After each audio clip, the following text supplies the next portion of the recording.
Welcome to the Encore Audio Archives YouTube channel. I'm Taper Dave, and this is my channel. I've uploaded hundreds of talks here that I've recorded at meetings in West LA, and I've also recorded conventions starting in 2013. I've got a bunch of those up. And Walt and Mary Murray, the original owners of Encore Audio Archives, started the company in the 80s, and Walt recorded Joe and Charlie's and a bunch of stuff down in Vista, California. My sobriety date is June 20th of 1994. I hope you find something you like, so please like and subscribe to my channel and comment down below. If you want to hear something that I don't have or that you don't see, I'll see that I get it. Anyways, take care and have a great day if you want to. Sorry. No big. It's no big deal, unless the press is here and they're going to put me on Fox or YouTube. My name is Farleigh Moore, and I am an alcoholic. Hi, Farleigh. And, wow, I'm nervous as hell. I have opinions. I don't know about AA, but I have opinions on all kinds of issues. That's kind of a problem, you know. I was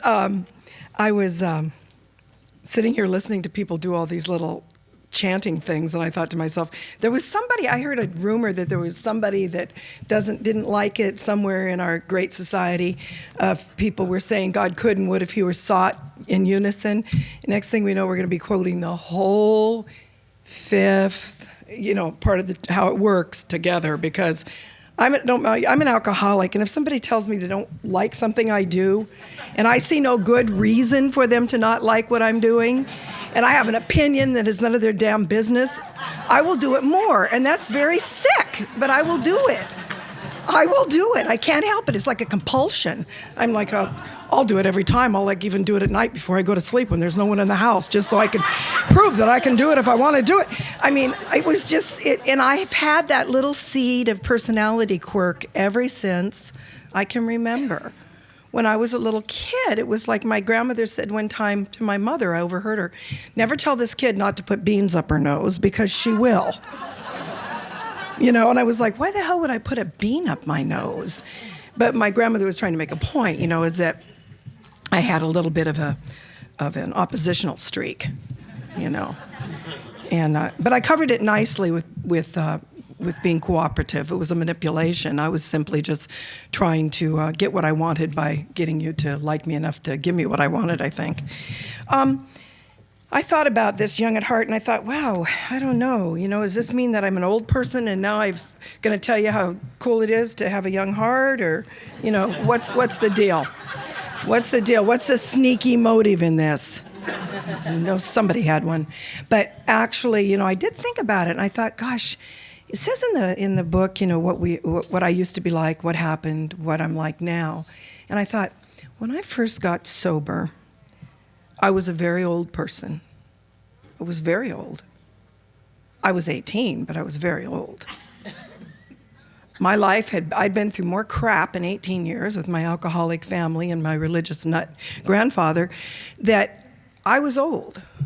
Everything worried me. Everything was serious.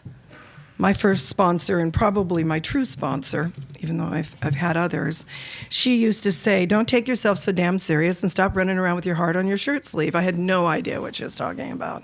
None. But for me, life was hard. Life was hard. Every day was hard.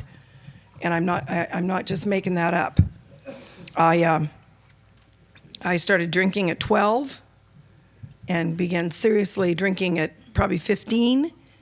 And quit drinking for about a year, maybe while I was pregnant, and the smell nauseated me. So however long it takes to get a baby here, I quit. I quit.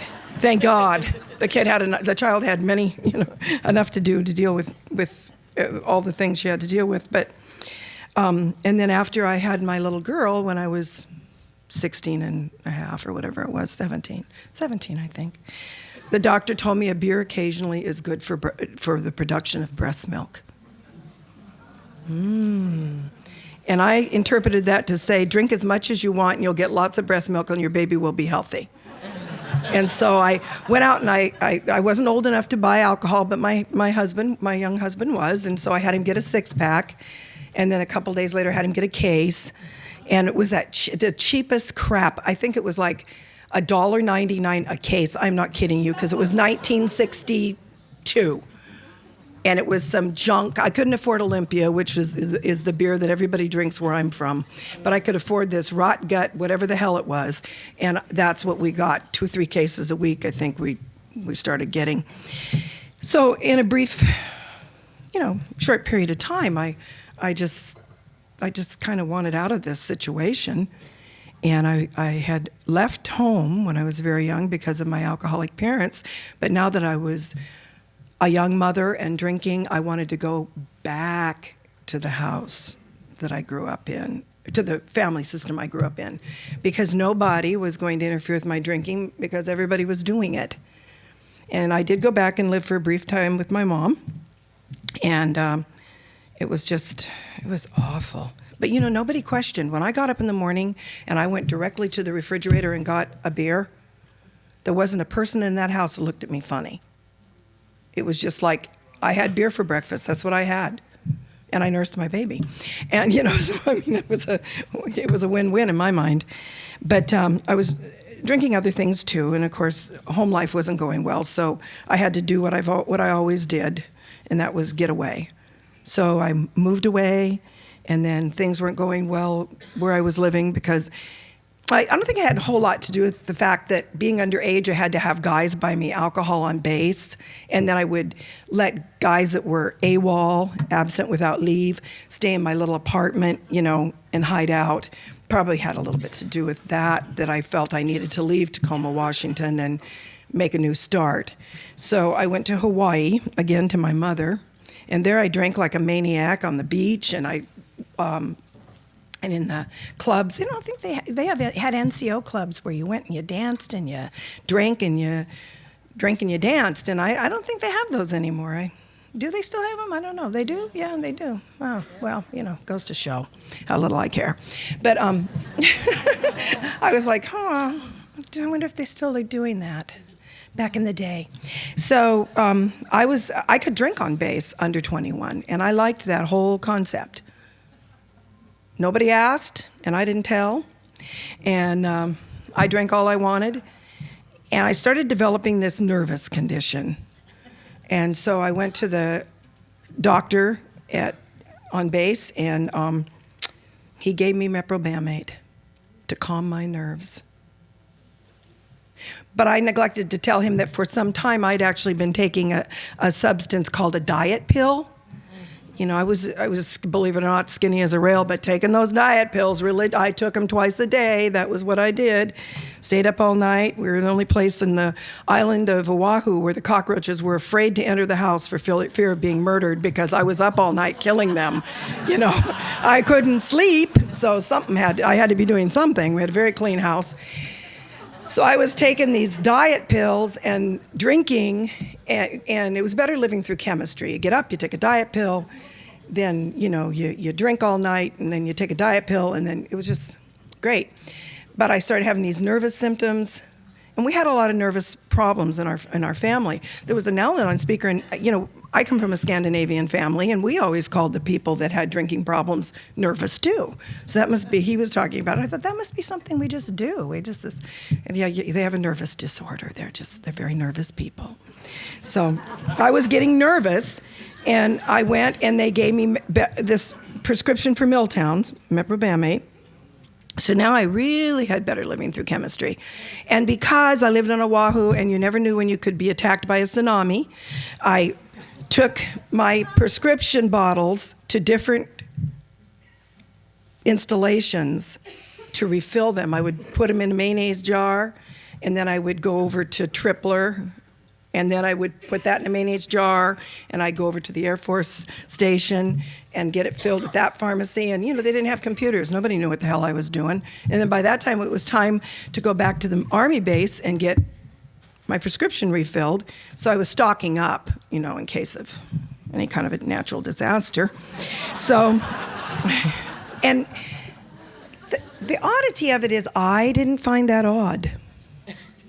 And nobody that lived in my house found it odd either, and I wasn't hiding it. It wasn't like I was hiding the jars under my bed. I was just doing it and nobody was noticing. So I would get up in the morning, I'd take a diet pill. Maybe I'd take another diet pill if I was running out of energy. Then I would take a Milltown so that I could calm down, so that I could get my makeup on, so I could start drinking, so I could go to the club, so I could stay up all night so that I could take another diet pill because it was time for the kids to get up so that I could start my day again. And then what happened from that is that I began having these auditory experiences. And it was a little scary. So I decided my problem was Hawaii. And so, yeah, I mean, it just wasn't a good place there for me. I asked my father if he would bring me to he actually had a little apartment in Imperial Beach at that time. Imperial Beach didn't have sidewalks. It was very small. It was 1964, and I asked him if he would let me come live with him until I got my feet under me. And he said, well, okay. So he flew me over there. He gave me money for a plane ticket, and that's a whole other story I don't want to go into. So I got this plane ticket, and I did spend some of the money on alcohol, so I didn't get to come across in an actual jet. It was in a propeller-driven World War II retrofitted plane that some people were trying to start their own airline with, and it was $99 one way, and my daughter could ride free. So that was horrifying. I still dream about it. It's just like, I thought, what am I doing? Oh, well, I can drink my way across. But I got here, and I discovered Mexico. It's like a giant NCO club. Nobody asks. You don't have to tell. You can drink all you want. And so I just said, to hell with California, and I moved myself right on down to Rosarito Beach. I did. There was nothing down there but trailers, a few shacks, some curio shops, and of course the Rosarito Hotel back in the day. And I actually went a little further down to a place called Alfonso's. So this was my life. I was 18 years old. I had a 2-year-old child. I'd leave her with anybody that would take her, just simply because I couldn't give up what I really wanted and needed, which was my drinking. And so I would go every day into Tijuana by hook or by crook to a club called Latinos Americanos, and I would drink there all I could and then get back as best I could. So I took a liking to this guy in the band, and because he had a really nice car. And he kind of took a liking to me, and he was giving me rides home for a couple weeks. Jesus Moran, which is a pretty damn car. It's like John Smith, Jesus Moran. And so one day, instead of stopping at the trailer park, he kept driving. And I got this really uncomfortable feeling. I was like, oh, God. I mean, I got sober immediately. Bam! I think I'm in a life and death situation. And he pulled. So I said to him in the best Spanish I could that although I was an American girl, that my father was an importer, which was true, and he had many, many friends among the federales. And he pulled over, this beautiful picturesque, looking out into the ocean. The waves were phosphorus. It was glowing. And he sat there smoking a cigarette, looking at me, and he turned around, and he took me back, and he dropped me off. And I was like, okay, that was scary. About that weekend, truly that weekend, some people came to camp at the campground / trailer park / whatever the hell it was I was living in on the beach. And they were so weird. It was 2 men and a woman. And they didn't drink. They drank a lot of coffee. And were very annoying people. Very annoying. I had a tab at the cantina, and I could drink all I wanted all day long and all night long and whatever. And I would sit there and drink, and I'd watch my little girl play on the sand and worry about, a dog biting her or falling into an outhouse. I never once thought to go out there and watch her. I just would watch her through the window. It was horrible, really horrible. She was okay, though. You know, a lot of people looked after her. So these people annoyed me for about a day and a half. And finally, I had to just ask them, I had to go tell them about themselves and ask them what the hell was wrong with them. So I went over and I said, so, what you got in your coffee? Sorry to interrupt your viewing. Taper Dave here. Just wanted to take a second to ask you to like and subscribe to my channel. Let me know if you like what you're listening. I've got some very good talks here, and this one's a great one. Just curious, do you think this is better than Zoom? Tell me what you think. It's a good icebreaker. And and they said, nothing, we drink it black. And I said, well, I noticed you're not drinking, so what the hell's wrong with you? And they said, yeah, we were kind of wondering about you. Because we could see that it's really bothering you that we're not drinking. And I said, yeah. So what's the deal? And they said, well, we're members of Alcoholics Anonymous. I said, what in the hell is that? It was 1964. I'd never heard of such a damn thing. And they said, we're so glad you asked. Would you like to sit down? And I was like, sort of trapped, and I thought, well, I'm cool. You know, I'm cool. I'm kind of living a pseudo-hippie life before they actually came out. I was actually sort of homeless. So I sat down, and they talked to me about Alcoholics Anonymous. And I don't remember what they said, and it got dark, and one of the guys walked me to my trailer. I think he was afraid I might fall off a cliff or something.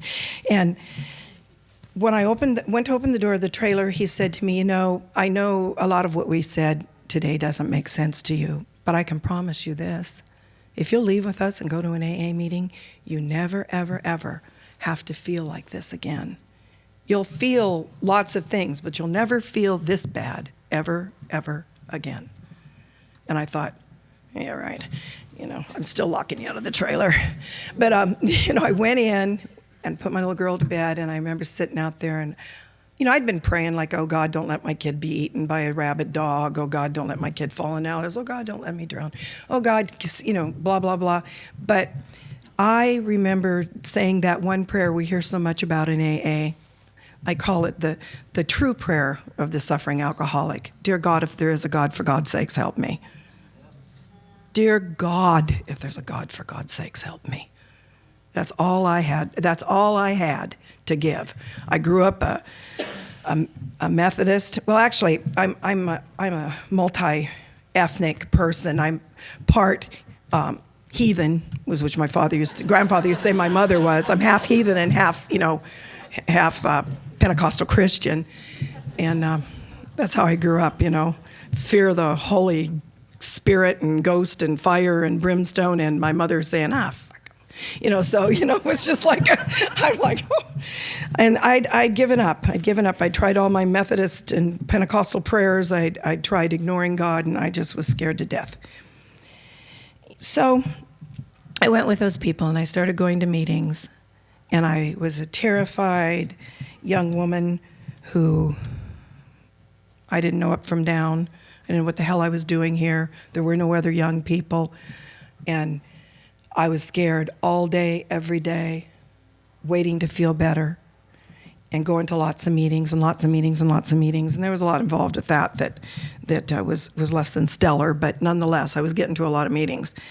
And finally, this man came to me, an old guy, probably my age, and he said, do you want to read the book? And I was like, I'd heard that, you know, that how it works thing, but nobody had ever really said we were going to read part of the book and discuss it. And he said, I want to just walk you through the steps here. We're just going to read them together. And so he did, and he said, but the one thing there's one thing I really, really, really need you to think about. Are you willing to stay sober one day at a time for the rest of your life, no matter what? Are you willing to do that? And I was so sick and just coming off the pills that I'd flushed down the toilet because I'd heard around AA you weren't supposed to take them, you know. So I did my own detox. It was horrible. Oh, especially the music. It just was awful. You know, you just couldn't turn it off, and you know, couldn't turn it on. It was awful. So I was going through all of that, and I thought to myself, yeah, I am willing. I'm willing to stay sober one day at a time for the rest of my life. And he said, well, it's going to be a lot of hard work and a lot of changes. And a lot of hard work and a lot of changes. And so we did our reading, and we did our third step prayer, and I started what I think is the true process of recovery, even though I didn't work the steps thoroughly for a while. I had to get a lot more emotionally uncomfortable before I was willing to do that. Had to suffer just a little longer, Sometimes I think suffering is sort of like a hobby, For I'm not talking about you. Everything I say is about me. I know you would never take suffering on as a hobby. I know you'd never beat a dead horse or, any of those things. Never. You never hang on to something that's just, moving away from you at the speed of light and going to rip your soul right out of your gut. You'd never do that. No. No. And all of you live in total acceptance. But I didn't. I'm a fighter. I have more of a fight than flight thing. From growing up in an alcoholic home, way out in the country, being the only girl around for a couple miles, having to fight my way through everything. My parents being the people everybody said, you can't go play with her because of her parents. We couldn't call it a town, but they were the drunks, and everybody knew it.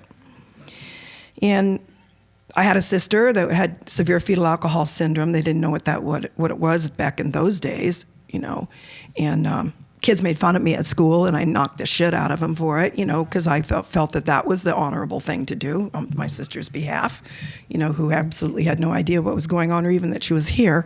But I was fighting all the time, fighting everything and everybody, fighting all the time. And I want to say that drinking was my answer, I thought. It wasn't my problem. Drinking allowed me to not go crazy, I thought. That's what I thought. It was my friend. Alcohol was the thing that made me, in my own imagination, I'm sure, just a little bit more like those normal people out there that I would see, the other kids I went to school with that actually went home to milk and cookies, or whatever. I had a very complicated family life. So when I found alcohol, I found what I felt was a solution. And it was my friend. And I didn't do anything without it. And then it became not a friend. And it didn't work anymore. And then, of course, I did the pills and the alcohol, and that worked for a while. And then that didn't work anymore. So here I was sober, and I was going to a lot of meetings, and I was 18, and I think there was one other girl up in LA, Suzanne, that was 15, and we were young people in Alcoholics Anonymous in 1964. And I was really struggling a lot with myself and with my emotions. So that makes your heart old. It does. You're not young at heart, you're old at heart. I was so damn rigid with my recovery, I didn't want to try anything that was a little outside the box, and my mind is always outside its box, so I just lived my life trying to control myself constantly and being hideously uncomfortable. So, with time, I worked the steps, and I went to lots of meetings, and these are the things I've discovered in recovery that I'd kind of like to share with you, is that attendance at meetings is not, I know it's suggested because we're such jerks, you have to suggest everything. If it was to be said it's mandatory, the room would now be empty. It would have stopped with Bill and Bob and those guys. But I hate to break it to you, and I hope none of you jump up and run out, but if you do, it'll show your true colors. Meetings are a must. Reading the book is not, it's nice that you have a big book. It's nice, it's probably a good idea if you read it. And because of my mind, I don't know if it's like early brain damage or Alzheimer's or whatever, but I have a book study at my house on Tuesdays with some women, and I am shocked at what I don't know and what I read in that book that I actually cannot believe I missed, because I've read it a few times in 45 years, and it just shocks me. Of course, I did get that new 4th edition book from one of my little sponsee, and it has the, acceptance is the answer, and it's not in my book. Like I kept saying, well, I don't have that in my book, different things, and so they got me a book. I said, shut up, we don't want to hear you don't have it in your damn book. It'll be egotistical. I don't have that in my book because I've been sober a long time. And they didn't have that then. So it's important for me to go to meetings. It's important for me to continue to go to meetings. It's important for me to read the book and then reread the book and then talk about the book and then sponsor people. And it's important to me to not keep secrets because, like I said, I have an ugly temper. I've tried to construct my life so that that little monster doesn't get out. But occasionally, under enough pressure, it'll come out. And I mean, I can do a pretty good imitation of Mount St. Helens at her worst, I can. I've been a lot of work for myself, and I've probably been a lot of work for people who've had to put up with me. But as time rolled on, as I tried things like tried living, my alcoholism and my early recovery wasn't living. My alcoholism was dying. Like they used to say in AA, I didn't get here looking for heaven. I got here backing away from hell, And so that was my death style. Then the first maybe 15 years of recovery was my survival lifestyle.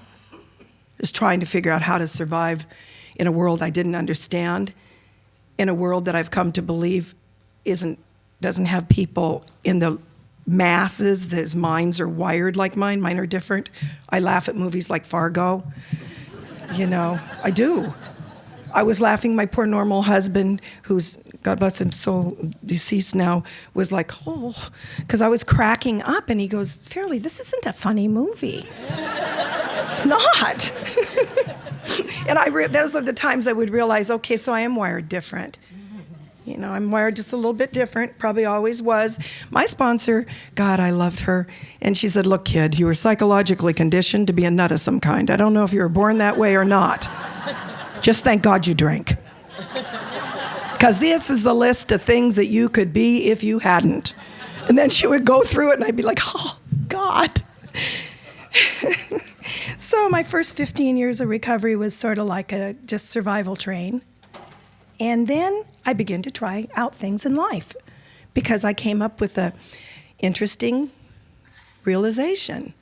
If I do something like I went into corporate sales about then, and corporate sales is a pretty dishonest place to go, but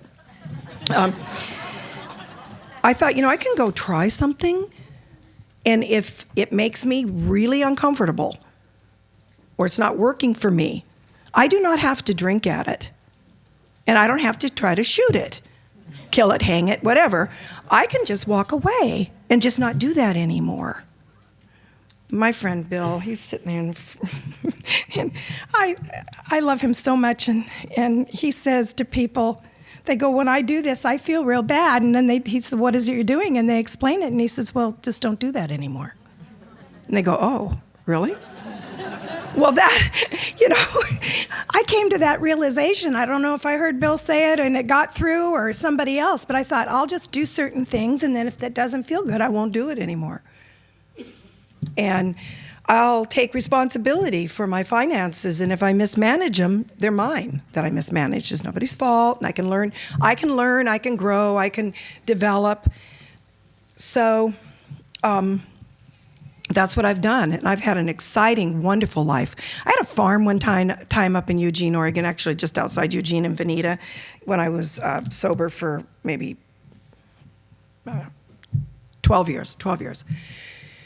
I found this poster. It was back in the days of the poster. You do your thing, I do my thing. So long as we look out in the world together, we're on the same page or whatever. All these posters that we had back in the 60s and 70s.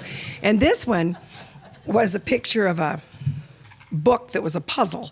And it said, life is not a puzzle to be solved, but rather a mystery to be lived. And I had this little makeshift office off my mud room, and that's the first thing I would see when I walked in actually had no idea what the hell it meant.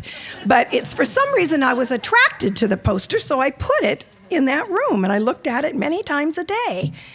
And now I can tell you is that when my heart was hard and old and worried and fretting and scared, which it goes there sometimes, I was always trying to solve the puzzle, put the pieces together, make it work, get the picture.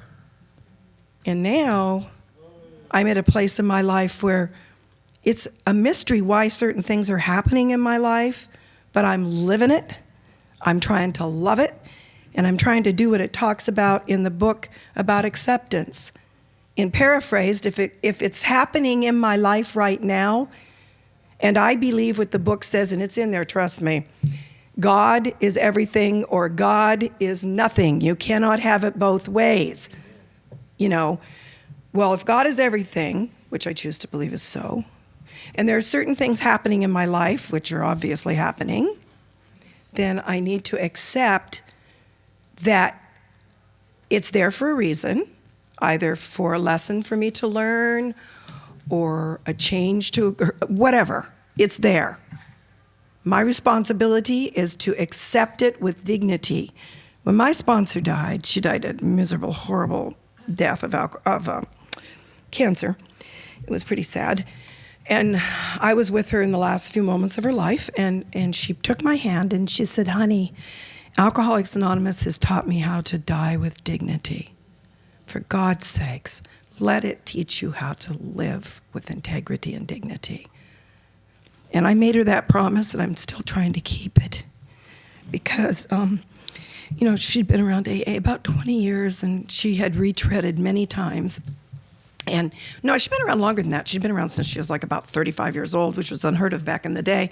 And she died when she was 60. So she'd been sober 15 years when she died.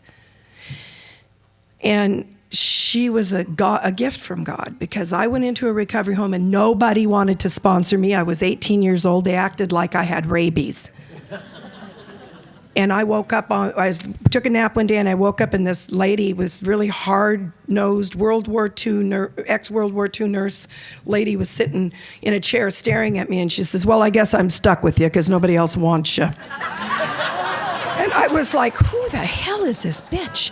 And I said, excuse me? She says, nobody wants you. I'm stuck with you. I'm the head of I'm the person that has to get people their temporary sponsors. Nobody wants you. I got to take you.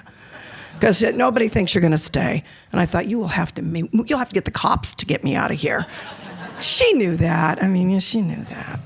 So she was my gift. And I think in many ways I was her gift.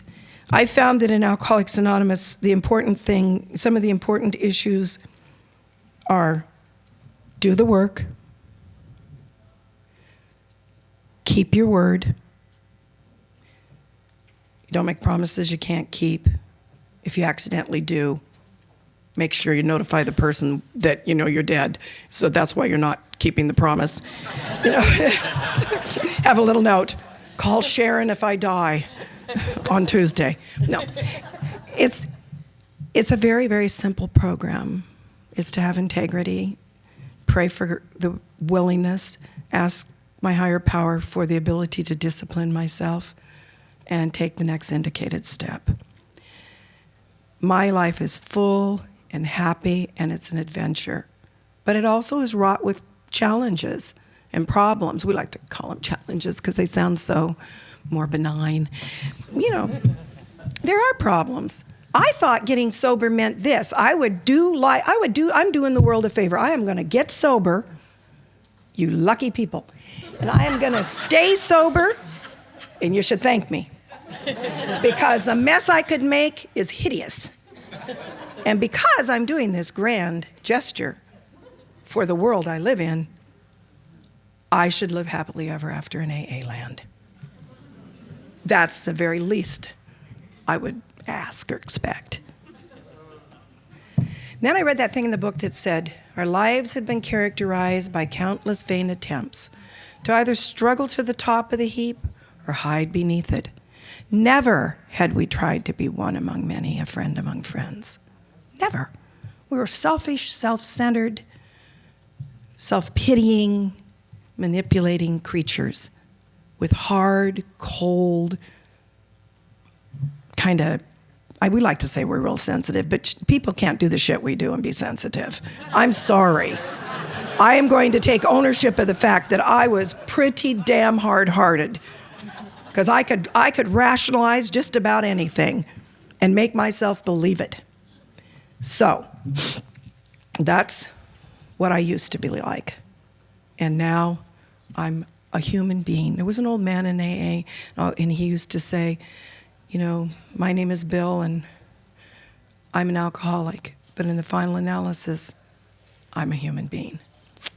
So, because I'm sober, and because I practice my program to the best of my ability one day at a time, and because I do my very, very best to accept life on life's terms, you know, I'm a human being now with as good a heart as I could have ever hoped for, and I'm protecting that heart with the steps and going to meetings and being in an uncomfortable situation like this, because there's more people in this room than there was in the town I grew up in, you know? So I get a little anxiety. I think, oh my God, what if I pee my pants or just can't think of anything to say? And I stare at them like deer caught in headlights, you know? Oh God, I want to thank you for your time. I think my time is just about up. I want to thank you for your time, for the opportunity to share a little bit with you. I hope that somebody in this room was encouraged to continue to try and to be you. You know, I'll close with something my sponsor told me one time when I was crying all the way home from a woman's meeting. She insisted I go to a woman's meeting, and I didn't really like women because they were not as easy to manipulate as men when you're newly sober. Yeah. And so she said to me, I don't think like that now. I like women a lot, but not that, but I like them a lot. I'm messing with you. She said, I remember we were sitting in front of the recovery home, and she said, you know, honey, I've done a lot of good things for a lot of good people for a big part of my life. And a lot of really good people have done some really nice things for me throughout the course of my life. Do yourself a favor, because this is the only reason I'm sober today, she said, is because in the midst of that, I learned how to do a few good things for myself. And the most important is, I practice Alcoholics Anonymous some part of every day and give thanks to God that I'm alcohol and drug free. So, God bless you. Thank you for your time.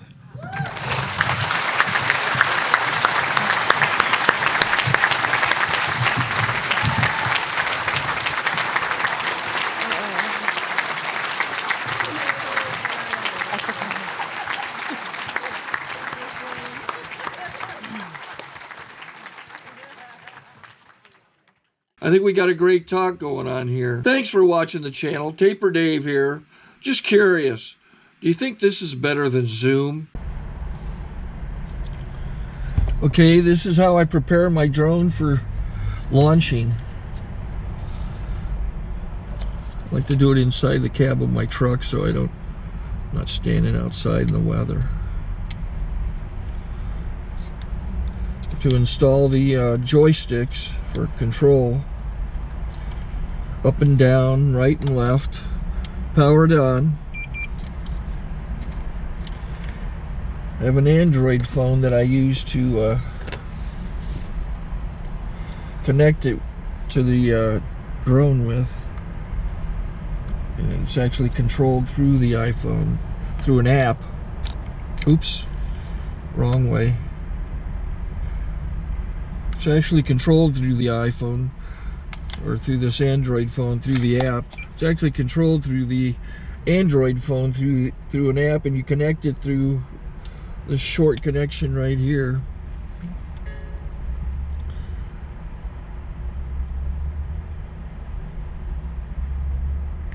Remote control connected. Remote control's connected. So I pull out the drone.